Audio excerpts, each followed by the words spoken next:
Can everyone hear us? Yes, okay.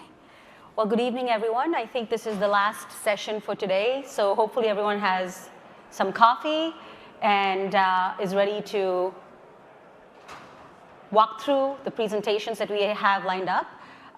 We are here today to showcase some of the most important proof of work projects and hear about the roadmap updates directly from the project leads. First up, we have Enzyme, Erin Cohen from Avantgarde Finance. He's going to introduce himself in a second, but I was going to give a quick overview of Enzyme, and each of the projects will have 20 minutes to walk us through their presentations, as well as any follow-up Q&A. Enzyme. Several of you are probably familiar with Enzyme, but it is a decentralized asset management infrastructure that is built on Ethereum. It enables anyone to build, scale, as well as monetize investment strategies on-chain that can then natively interface with a broad range of digital assets, as well as a dozen-plus protocols, DeFi protocols, all in one place. Now, the focus is to provide tools for fund managers to invest in DeFi, but Enzyme's protocol also provides technologies and tools for passive investors to invest non-custodially, but in a secure, and in addition, actually, in a secure, transparent, and trustless way. So with that, I'm going to hand over to Erin. If you wanted to do a quick intro and then walk us through the latest at Enzyme. Sure. Thanks, Akshi. My name's Erin Cohen. I am a software developer at Enzyme. And thanks, everyone, for being here. I'm counter-programmed against Meltem upstairs and the futures protocols over there, so you guys know where the real alpha is. Appreciate that.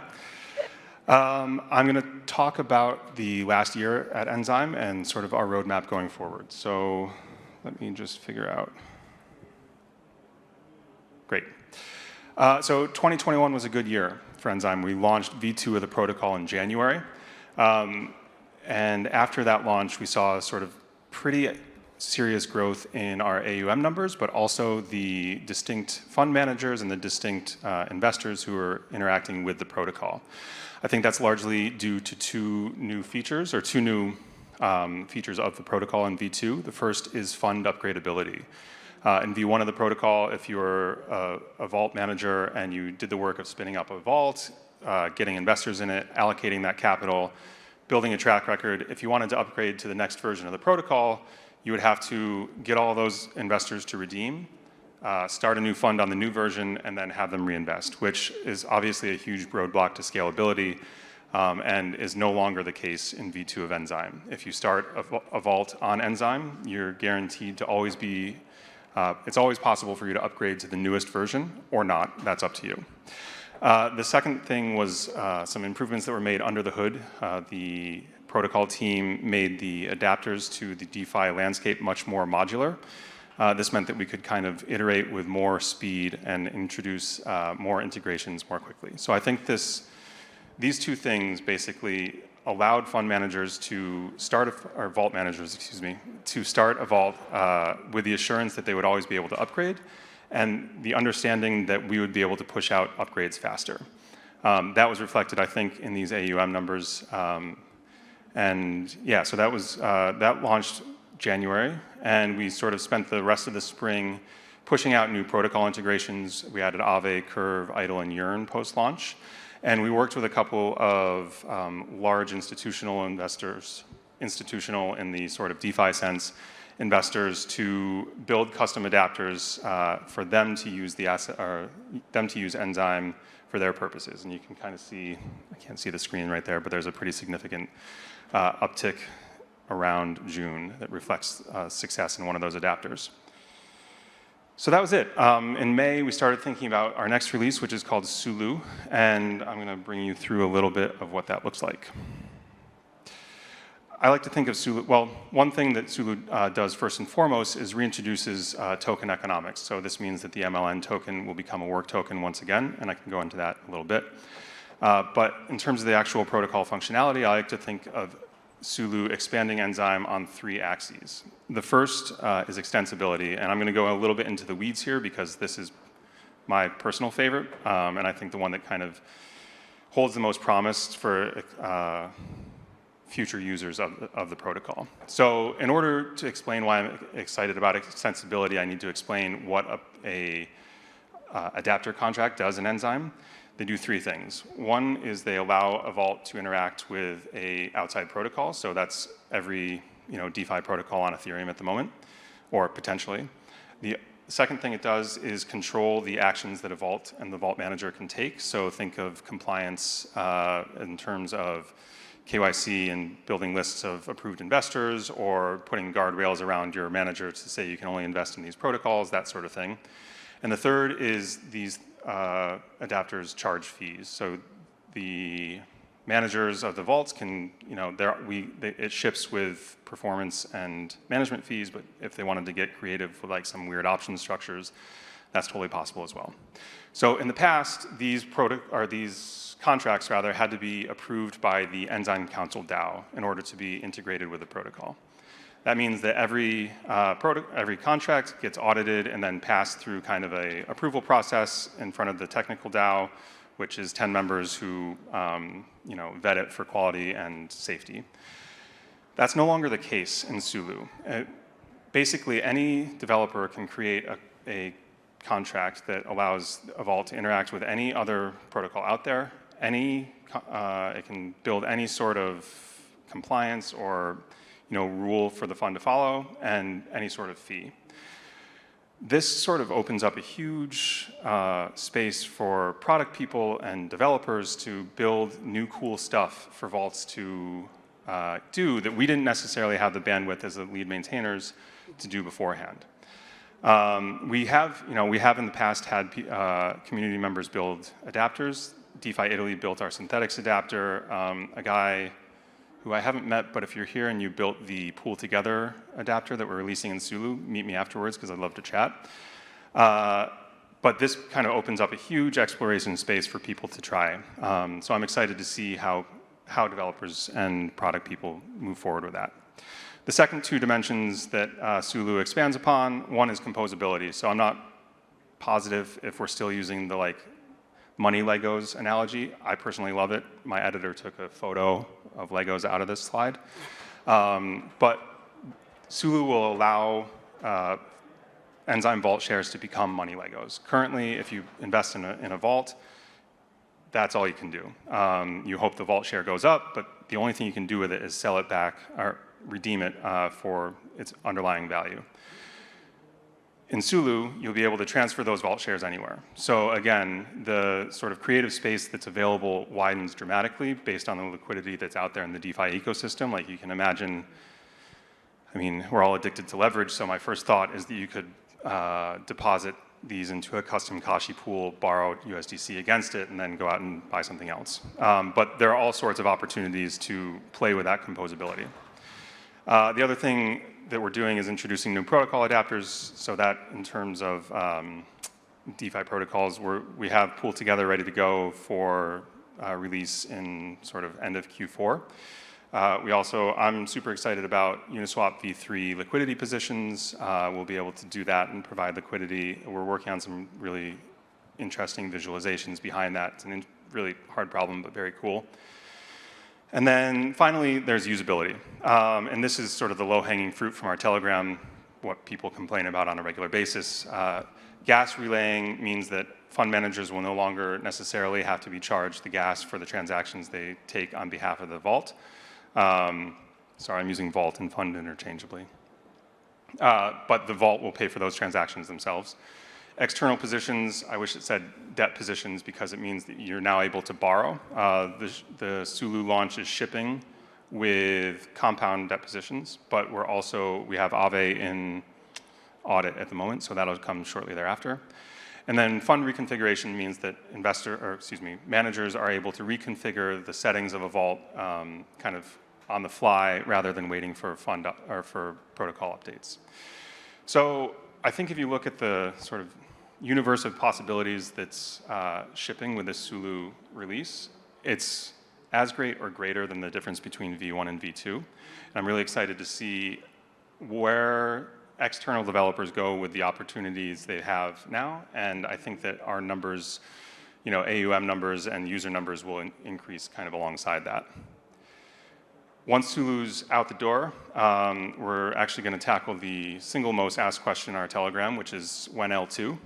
We're researching, scalability solutions. My sort of pat answer to that question is always Enzyme's an aggregator of other protocols, so it doesn't make sense for us to move first and devote development resources to an L2 solution where liquidity ends up not migrating. So we're waiting to see where it does go, and then we'll be ready to be a fast follower. We're expanding the universe of collaborators, so we saw the AUM chart where Unslashed came in June and pumped up our AUM quite a bit. We're excited next about Exponent AI. They just raised some money and have a beta sort of smart alpha vault that's built on Enzyme infrastructure being launched in the next couple of weeks, I think. They just tweeted this morning. And then we're doing a lot of thinking around different fund structures. So right now, Enzyme vaults require that every asset in the vault has a reliable price feed. We use Chainlink.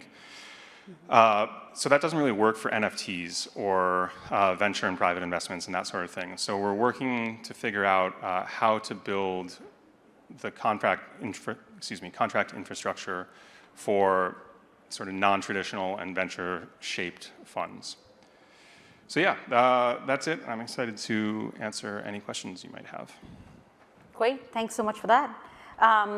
So I have 3 questions here for you, and they've been crowdsourced prior. So you mentioned that there was some institutional uptake, especially recently. What are some of the institutional use cases that you're most excited about? And feel free to define institutional for us as well. Yeah, my definition of institutional has changed since I joined this company a year and a half ago.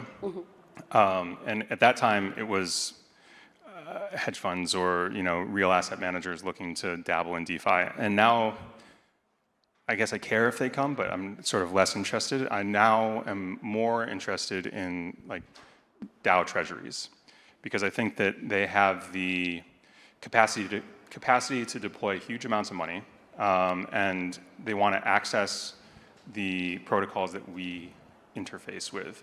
They want to do so in a way that's accountable to their members, and they want to do accountable to their members and has a rigorous history recorded on chain. So we're super excited to start building features for that. Avantgarde, as a software company, is looking to build DAO treasury management tooling and services.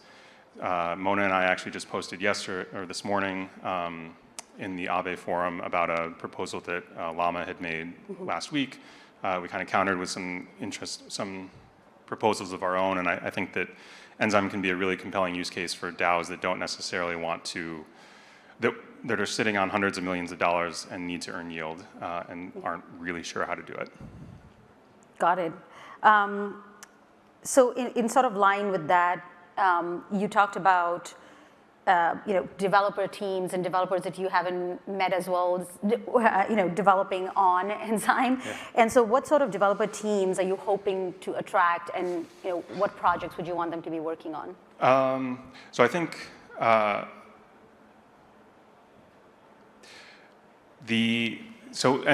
Avantgarde is building these tools, and we are 10 people, half of which are sort of dedicated to the open source.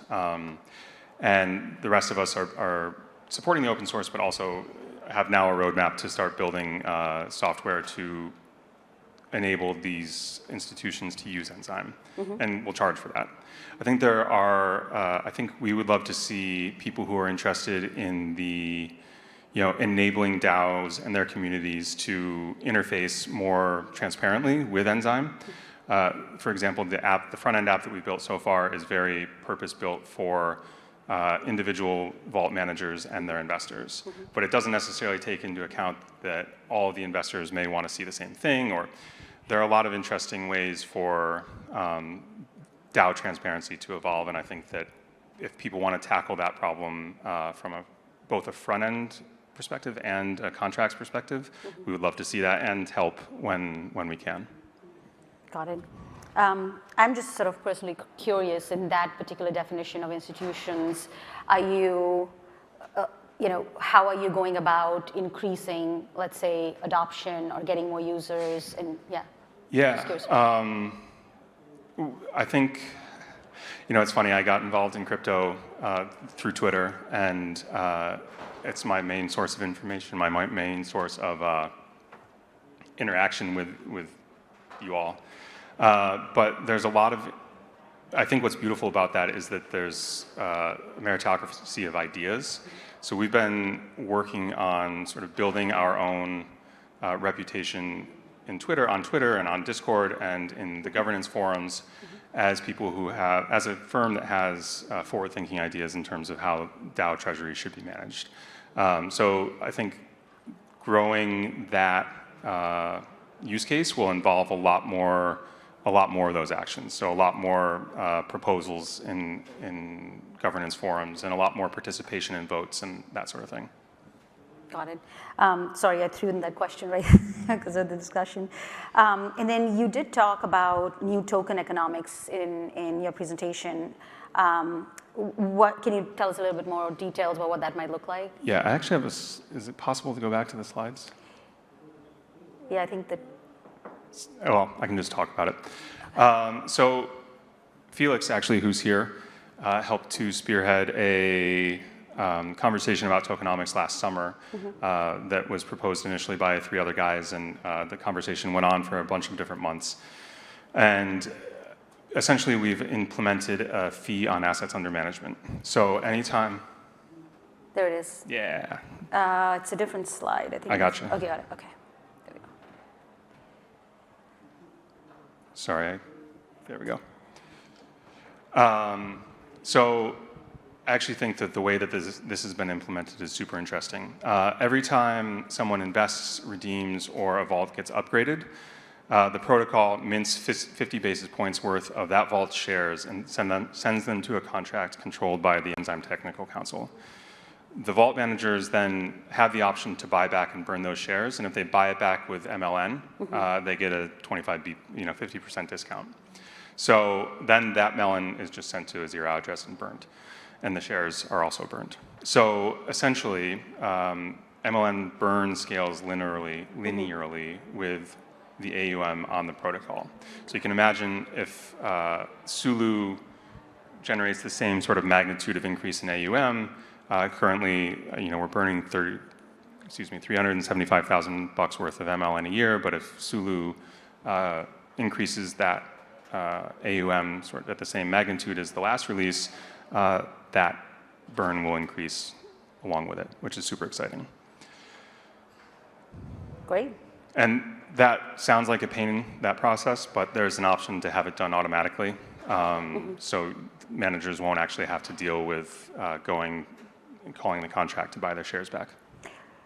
Maybe I missed it in the last slide. What's the timeline for the new token economics? That is released that's in audit right now, so it'll be released with Sulu, which is hopefully, I can't give an exact timeline, but roughly, roughly 6 weeks. Okay, great. Good luck with that one. Thank you. Yeah, I mean, those are all the questions that I had. Thank you so much for making the time, and look forward to all the exciting releases that are coming up. Thanks, Akshi.